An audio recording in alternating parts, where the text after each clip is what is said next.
Pourquoi certaines marques restent gravées dans vos têtes même après des années? Pourquoi vous reconnaissez instantanément le logo de Red Bull, le M de McDonald's ou encore le slogan de Nike? Derrière ces marques se cache quelque chose de très intéressant et très puissant. On appelle ça l'image de marque.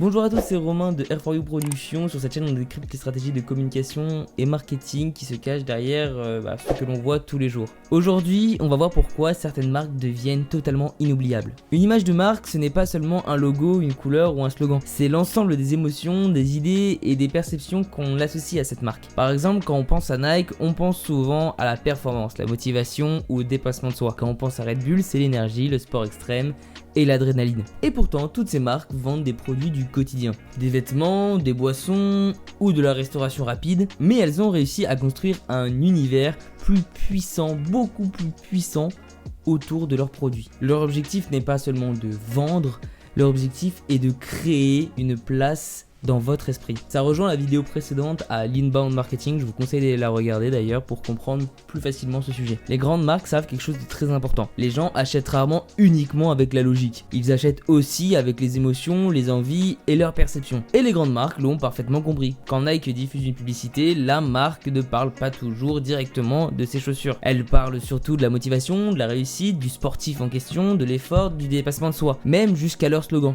Just Do It. Donc là, on ne parle même pas de produit, on parle directement à l'émotion du consommateur. Mais ce qui est fascinant, c'est qu'une image de marque repose aussi sur les symboles. Et pour comprendre ça, ce fameux Ferdinand de Saussure est un linguiste qui a créé le signifiant et le signifié. Le signifiant, c'est la forme visible. Par exemple, un logo, une couleur, un slogan. Le signifié, c'est l'idée ou l'émotion que ce symbole provoque dans la tête. Le logo de Nike, c'est simplement une virgule. Mais dans notre esprit, cette virgule, elle veut dire beaucoup de choses. Le sport, la performance, le dépassement de soi, c'est comme ça qu'on reconnaît Nike. Même chose pour McDonald's. Le fameux M jaune est extrêmement simple visuellement. Mais notre cerveau l'associe directement à la restauration rapide, à la marque et même parfois à l'odeur des frites. Et c'est exactement ça la puissance d'une image de marque. Transformer un symbole très simple en véritable perception collective. Et c'est aussi pour ça que certaines entreprises font extrêmement attention à leur logo. Parce qu'un simple changement peut totalement modifier la perception au public. Bon, parfois ça fonctionne très bien, mais là on va prendre un cas très récent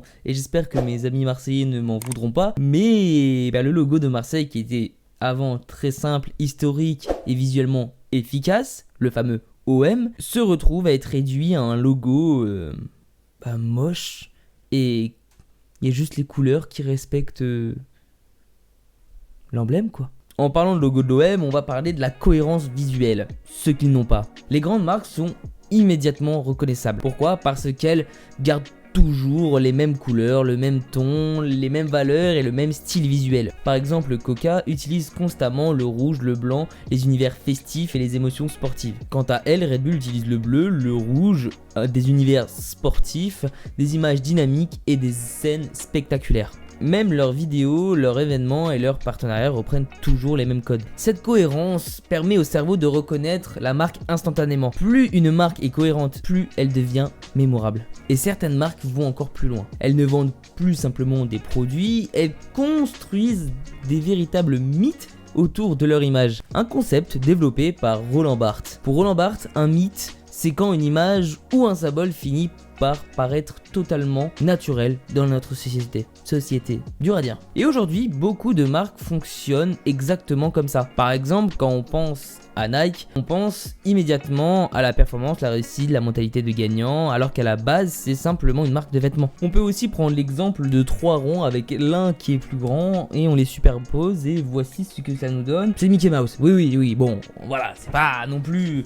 Je suis pas un... Ok, Bon, on reprend la vidéo. Grâce à ces 3 ronds, je vous ai prouvé tout simplement qu'avec peu de symboles, certaines marques créent des univers tellement puissants et vous n'achetez même plus un produit, vous achetez l'image que renvoie ce symbole. Car c'est l'univers et l'identité qui est associée à la marque qui vont faire que vous allez acheter chez eux. Aujourd'hui, les marques ne contrôlent plus totalement leur image. Avec TikTok, Instagram, YouTube, les consommateurs peuvent aussi influencer la réputation d'une entreprise. Un bad buzz, une polémique ou une mauvaise communication et l'image de la marque peut être détruite très rapidement. C'est pour ça que les entreprises surveillent énormément leur communication, leurs réseaux sociaux, leur réputation en ligne Et aujourd'hui, l'image de marque est devenue un enjeu permanent. Une image forte permet à une entreprise d'être reconnue immédiatement, de créer de la confiance, de fidéliser des clients et parfois même de vendre beaucoup plus cher. Mais surtout, les marques les plus puissantes ne vendent pas plus de produits. Elles vendent des émotions, des symboles, des valeurs ou même parfois une identité dans laquelle les consommateurs se reconnaissent. Et c'est exactement pour ça que certaines marques deviennent inoubliables.